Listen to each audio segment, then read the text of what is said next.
Hello guys, எல்லாருக்கும் வணக்கம். நான் உங்க அறிகிறேன் ஃப்ரம் அனிமி சோர்புணி சேனல். இன்னைக்கு நம்ம பார்க்க இருக்கிறது இந்த ஸ்டேஞ்ச் கேட் சீசன் 1 எபிசோட் 8. இந்த எபிசோட பார்க்கறதுக்கு முன்னாடி ப்ரீவியஸ் எபிசோட் பார்த்துருவாங்க, அப்பதான் இதோட கன்னிட்டி புரியும். இல்லைனா உங்களுக்கு சுத்தமா புரியாது. நம்ம சேனலை சப்ஸ்கிரைப் பண்ணாதவங்க சப்ஸ்கிரைப் பண்ணிக்கோங்க.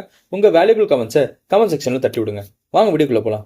இந்த எபிசோடோட ஸ்டார்டிங் சீன்ல என்னன்னு பாத்தீங்கன்னா, அதாவது ஜான் வந்து நம்ம பையனை ரொம்பவே பெருமையா பேசிட்டா, என்னன்னா ஒன்னால மட்டும்தான்ப்பா இந்த உலகத்தை காப்பாற்ற முடியும், ஃபியூச்சரே உன் கையில தான் இருக்கு, நீ தான் எங்களுக்கு அசெட்டே அப்படின்னு மாதிரி சொல்லி பயங்கரமா பில்டப் கொடுத்தனால நம்ம பையனுக்கு அப்படியே காட்டு தீய பத்திக்கிட்ட மாதிரி செம்மையா அப்படியே சந்தோஷமா ஹாப்பியா பண்ணி முரட்டுத்தனமா ஒரு விஷயத்த பண்ணிட்டு இருக்கான்.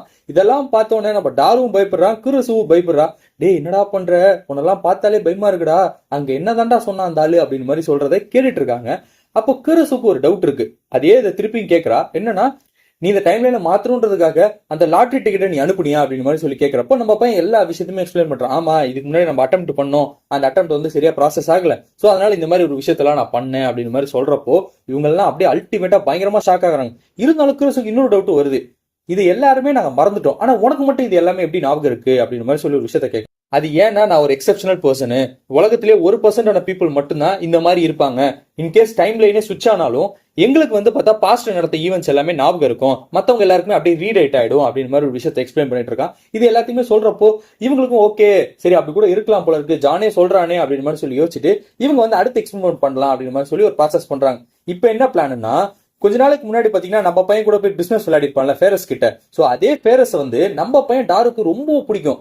அவன் என்ன சொல்லியிருப்பானா, இன் கேஸ் இந்த கேம்ல என்ன ஜெயிச்சிட்டீங்கன்னா நீங்க என்ன கேட்டாலுமே நான் பண்றேன்ற மாதிரி சொல்லியிருப்பா ஃபேரஸ். சோ அதனால டார் என்ன நினைக்கிறான்னா, இந்த கேம்ல நான் ஜெயிச்சிட்டேன் அப்படின்னா ஃபேரஸ் எப்படியா கரெக்ட் பண்ணிட்டு அப்படியே லைஃப்ல செட்டில் ஆயிடும்டா அப்படின்னு மாதிரி சொல்றான். சரி ஓகே, அதுக்கு என்ன ஹெல்ப் பண்றேன்னா, அந்த கேம்ல நடக்கக்கூடிய ஈவெண்ட் எல்லாமே உங்க ஞாபகம் இருக்கு, சரி அதுக்கேற்ற மாதிரி விளையாடுறதுக்கு ஃபார்முலா அந்த எக்யூப்மெண்ட் எல்லாத்தையுமே வந்து மெசேஜா அனுப்பிச்சிருவோம் அப்படின்னு மாதிரி சொல்லி அந்த மெசேஜா அனுப்புறதுக்கு ட்ரை பண்றாங்க. அதே மாதிரி அனுப்பவும் செஞ்சிடறாங்க. அனுப்பி கொஞ்ச நேரத்துல வந்து சரி ஓகே கேட்கலாமா, நான் ஜெயிச்சனா ஜெயிக்கலான்னு கூட தெரியல, யாருக்கிட்ட கேட்கறது அப்படின்னு மாதிரி சொல்லி யோசிக்கிறப்போ இப்ப பாத்தீங்கன்னா நம்மளோட பொண்ணு இருக்கால இங்க மயூரி, அவ வந்து அங்கதான் வேலை செஞ்சுட்டு இருக்கா அந்த ஃபேரஸோட. சோ அவகிட்ட போன் பண்ணி கேட்கலாம், நான் ஜெயிச்சனா ஜெயிக்கலையான்னு சொல்லிட்டு அவளுக்கு போன் பண்ணிட்டு இந்த மாதிரி உனக்கு ஞாபகம் இருக்கா, 5 நாளைக்கு முன்னாடி நாங்க 2 பேரும் கேம் விளையாடணும், அந்த கேம்ல நான் ஜெயிச்சிட்டேனா அப்படின்னு மாதிரி சொல்லிட்டு நம்ம பைபிள கேட்கறான் டாரு. உடனே மயூரி என்ன சொல்றானா, நீ ஜெயிச்சு அசிங்கமா தோத்த, நீ அவ்வளவு கேவலப்படுத்தினா ஒன்ன அப்படின்னு மாதிரி சொல்லவும், மச்சான் தோத்துட்டா மறுபடியும் அப்படின்னு மாதிரி சொல்லிட்டு இருக்கான். சரி ஓகே விடு, பாத்துக்கலாம், வேற ஏதாவது யோசிப்போம் அப்படின்னு மாதிரி சொல்லிட்டு இப்ப என்ன ஆகுதுன்னு பாத்தீங்கன்னா, நம்ம பையனுக்கு கிறிஸும் வந்து பாத்தீங்கன்னா இதை பத்தியே டிஸ்கஸ் பண்ணிட்டு அப்படியே போயிட்டு இருக்காங்க. அப்ப அவங்க ஒரு பார்க்ல என்ன பேசிட்டு இருக்காங்கன்னா, இந்த ஒரு சின்ன ஈவெண்ட்டை வச்சு கம்ப்ளீட் டைம் லைன் மாறவே இல்ல, சோ இன்னொரு பெருசான இம்பாக்ட் பண்ணுன்ற மாதிரி கிறிஸ் சொல்றா. இதை கேட்டோட நம்ம பையனுக்கு செம்ம இன்ட்ரெஸ்ட் ஆயிடுச்சு. என்னன்னு சொன்னா, இந்த பொண்ணு டைம் மிஷினே இல்லைன்னு சொன்னா, ஆனா அவளே அந்த அளவுக்கு நம்பிட்டு நம்ம பையனுக்காக ஐடியா எல்லாம் கொடுக்குறாளேன்னு சொல்லிட்டு இவனும் வந்து ஒரு மாதிரி போல்டா பேசிட்டு இருக்கான். அந்த பொண்ணு வந்து, பார் எனக்கு வந்து வயசு வந்து 19 ஆகுது, இவ்வளவு நாளா வந்து பார்த்தா எனக்கு எந்த அச்சீவ்மெண்ட்டுமே கிடையாது லைஃப்ல, எங்க அப்பாவும் டைம் மிஷின் ஒன்னு நான் நம்பவே இல்லை, ஆனா இப்போ எனக்கு ஒரு நம்பிக்கை இருக்கு, அதுக்காக தான் நான் சொல்றேன் அப்படின்னு மாதிரி சொல்றப்போ சரி ஓகே பண்ணலாம், அடுத்து என்னன்றது யோசிப்போன்னு சொல்லி நினைக்கிறப்போ இவனுக்கு ஒரு மெசேஜ் வந்து ஊந்துட்டு இருக்கு. யாரா அது அப்படின்னு சொல்லி பார்த்தா இந்த கீரிய பொண்ணு என்ன அமைச்சிட்டு இருக்கானா, இந்த மாதிரி நானும் வந்து அந்த மிஷின் யூஸ் பண்ணலாமா அப்படின்னு மாதிரி சொல்லி கேட்கறான். ஐயோ இவளோட ஒரே தொல்லையா இருக்கேன்ற மாதிரி போனை வைக்க வரதுக்குள்ள மறுபடியும் இன்னொரு மெசேஜ் பண்றான். என்னன்னா, நானும் உங்க இதுல ஒரு மெம்பர் தானே, எனக்கு இந்த ஆப்ஷன் கொடுங்க அப்படின்னு மாதிரி சொல்லி கேட்கிறப்போ இவனும் சரி இவளோட ஒரே தொல்லையா இருக்கு பண்ணலான்னு சொல்லி வைக்கிற நேரம் முன்னாடி வந்து நிக்கிறா. என்ன ஆப்ஷன் கொடுக்குறியா எனக்கும் அப்படின்னு சொல்றப்போ சரி ஓகே கல்லவா அப்படின்னு மாதிரி சொல்லி அமுச்சு விட்டுறான். அதே மாதிரி இந்த பொண்ணு கீரியும் அங்க வந்துடுறா. நம்ம பசங்க எல்லாருமே அங்கதான் இருக்காங்க. சரி என்ன விஷயத்த நம்ம டைப் பண்ணி அனுப்புவோம் அப்படின்னு மாதிரி சொல்லி யோசிக்கிறப்போ கீரி என்ன சொல்றான்னா, இந்த பாரு நான் அந்த போன் வாங்கி 15 நாள் ஆகுது, இந்த போன் எனக்கு வேணாம், வேற போன் வாங்கறதுக்கு எனக்கு ஒரு சஜஷன் மெயில் மாதிரி ஒன்று அனுப்பணும் அப்படின்னு மாதிரி சொல்றப்போ சரி ஓகே அது ஒன்றும் பெருசா அந்த அளவுக்கு இம்பாக்ட் ஆகாது, இன்கேஸ் அது சேஞ்ச் ஒரு ஆச்சா இல்லையான்றது கண்டுபிடிக்கிறதுனா வெறும் போனை பார்த்தாலே போதும், பெருசா யாருக்கிட்டையும் நான் கேட்டு அவங்க டிஸ்டர்ப் பண்ண வேண்டிய அவசியம் இல்லை அப்படின்னு மாதிரி ஒரு விஷயத்த சொல்லிட்டு இது எல்லாத்தையுமே என்கோட் பண்ணி ப்ராசஸ் ஆரம்பிக்கிறதுக்காக ட்ரை பண்ணிட்டு இருக்காங்க. அந்த டைம்ல வந்து பாத்தீங்கன்னா டக்குன்னு யாராவது டோரை தட்டுறாங்க.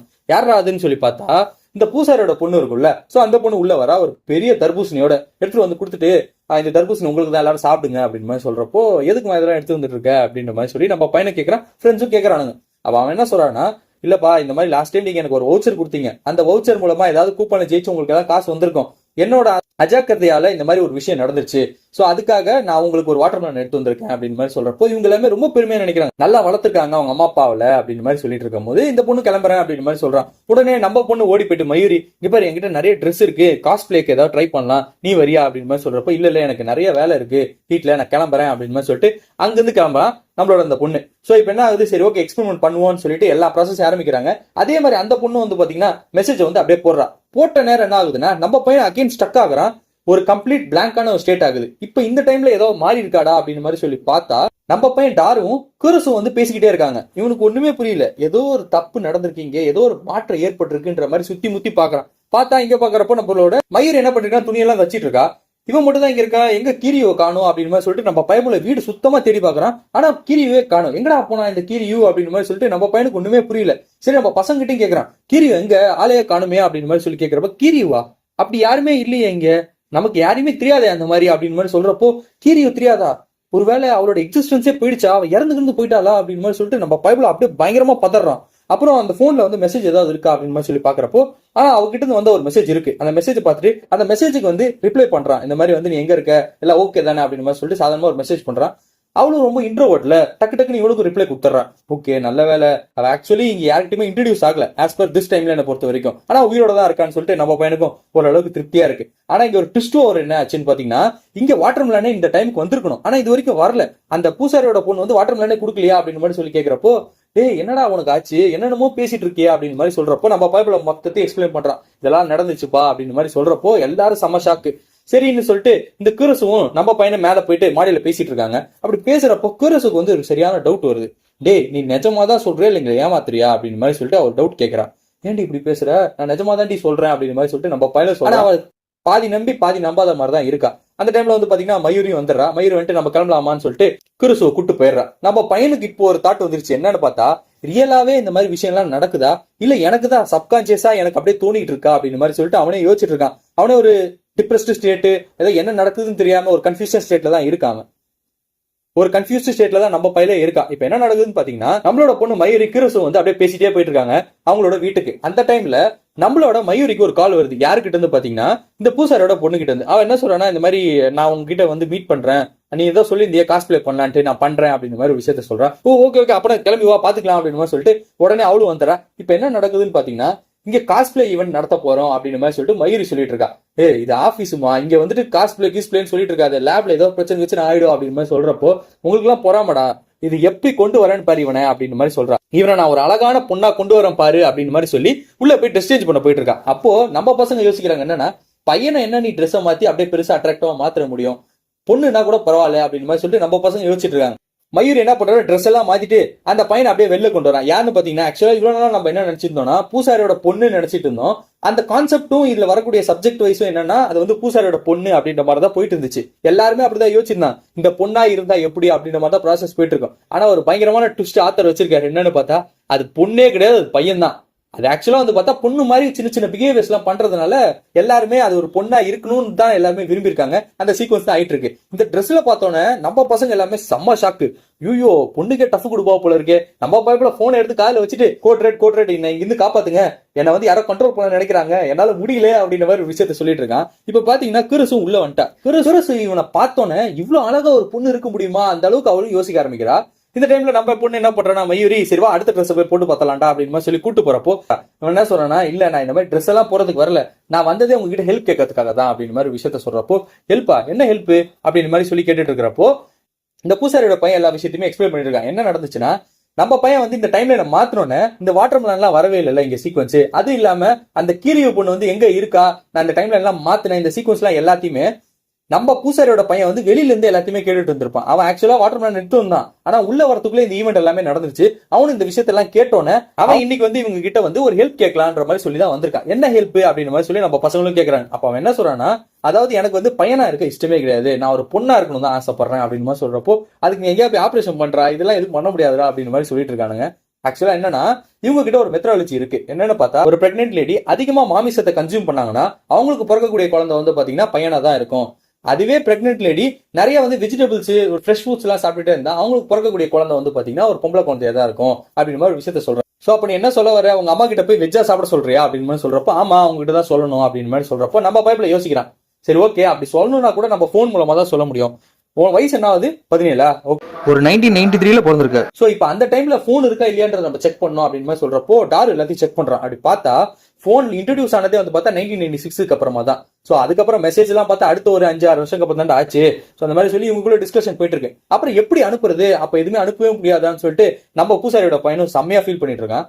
நம்ம பையன் இருக்கலே ஸ்மார்ட் ஆச்சு ஆக்குப்பே. அவன் என்ன சொல்றான்னா, நம்ம கண்டிப்பா மெசேஜ் அனுப்புறோம் அப்படின்னு மாதிரி ஒரு விஷயத்த சொல்றான். எப்படி அப்படின்னு மாதிரி சொல்லி நம்ம பசங்க எல்லாமே டவுட்டா கேட்டுட்டு இருக்காங்க. இப்ப என்ன சொல்றான்னா, முன்னாடி அந்த டைம்ல வந்து பேஜர்னு சொல்லிட்டு ஒரு ஆப்ஷன் இருந்துச்சு. பேஜர் பாத்தீங்கன்னா கிட்டத்தட்ட வந்து பார்த்தா ஒரு டெக்ஸ்ட் மெசேஜ் மாதிரி போய் விழுந்துட்டு இருக்கும். ஸோ அது மூலமா அவங்களுக்கு இன்ஃபார்ம் பண்ணிடலாம் அப்படின்னு மாதிரி சொல்றப்போ, பேஜரா ஓ சூப்பரே, அந்த விஷயத்தை நம்ம ட்ரை பண்ணுவோம் அப்படின்னு மாதிரி சொல்லி எல்லாருமே எக்ஸைட் ஆறாங்க.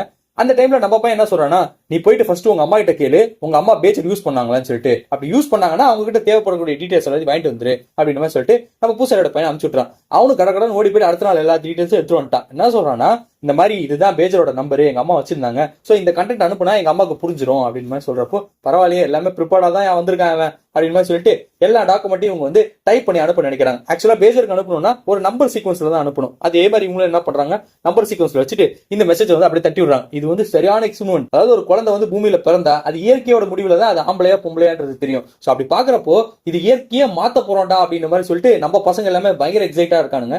அதே மாதிரி இந்த மெசேஜையும் வந்து டைப் பண்ணி அனுப்பிச்சுடுறாங்க. அனுப்பிச்சுட்ட நேரம் என்ன ஆகுதுன்னு பாத்தீங்கன்னா, இந்த சீக்வன்ஸ் மறுபடியும் நம்ம பையனுக்கு ஆகுது.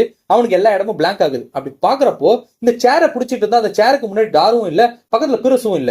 என்னடா நடக்குது, ஏதோ சேஞ்ச் ஓவர் ஆயிருக்கு, ஏதோ மாறி இருக்குங்க அப்படின்னு மாதிரி சொல்லிட்டு நம்ம பைபிள் அப்படியே சுத்தி முத்தி பாக்குறான்.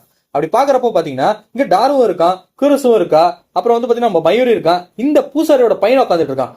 ஓகே, இது பையனா பொண்ணானே தெரியலையே, போய் கேட்டுருவோமா, கேட்டா ஏதாவது தப்பா நினைச்சிட்டாங்கன்னா என்ன பண்றது அப்படின்னு மாதிரி சொல்லிட்டு யோசிச்சு தயங்கி போறான். அப்புறம் யோசிச்சு பாக்குறான், ஒரு பொண்ணுன்னா அவங்களோட பாடி ஸ்ட்ரக்சரும் எல்லாமே வித்தியாசமா இருக்கும்ல, அதனால அங்கங்கன்னு சொல்லி பாத்துட்டு இருக்கான். இவன் இந்த மாதிரி ஒரு மாதிரி கேவலமா பாக்குறத பார்த்தோன்னே நம்ம கிறிஸ் சொல்றா, டே உனக்கு கொஞ்சமாவது காமன் சென்ஸ் இல்லையா, ஒருத்தங்க இப்படியா பாப்ப, அசிங்கமா இல்ல உனக்கு அப்படின்னு மாதிரி சொல்றப்போ, இல்ல நான் வந்து ஆக்சுவலி எந்த இன்டென்ஷனும் எனக்கு கிடையாது, நான் ஜஸ்ட் ஜென்ரலா தான் சும்மா பார்த்தேன் அப்படின்னு. நீ ரொம்ப தப்பா பாக்குறடா, நான் டாரு தான் ரொம்ப மோசம் பொம்பளை பொறுக்கி நினைச்சேன், நீ அவனோட மோசமா இருக்கியா அப்படின்னு மாதிரி சொல்றப்போ, என்ன அவ்வளவு மோசம்ன்ற, நான் என்ன பண்ணேன் அப்படின்னு மாதிரி சொல்றப்போ, உன் ஆர்டிஸ்ட்க்கு ஃபுல்லா படமா தான் இருக்கு, எல்லாம் மட்டமா வச்சிருக்கு அப்படின்னு மாதிரி சொல்றப்போ, முதல்ல ஆர்டிஸ்ட்ல பாஸ்வேர்டை போட்டு வைக்கணும்னு சொல்லிட்டு டாரு சொல்லிட்டு இருக்கான். நம்ம பையனும் தயங்கி நின்றுட்டே இருக்கான், கேட்கலாமா வேணாமா அப்படின்ற மாதிரி சொல்லி இதோட இந்த எபிசோட் முடியுது. அடுத்த எபிசோடு இன்ட்ரெஸ்டிங்கா இருக்கு, அதை நாளைக்கு பார்க்கலாம். Until then bye from you Hariharan from மணிமி சோறு சேனல்.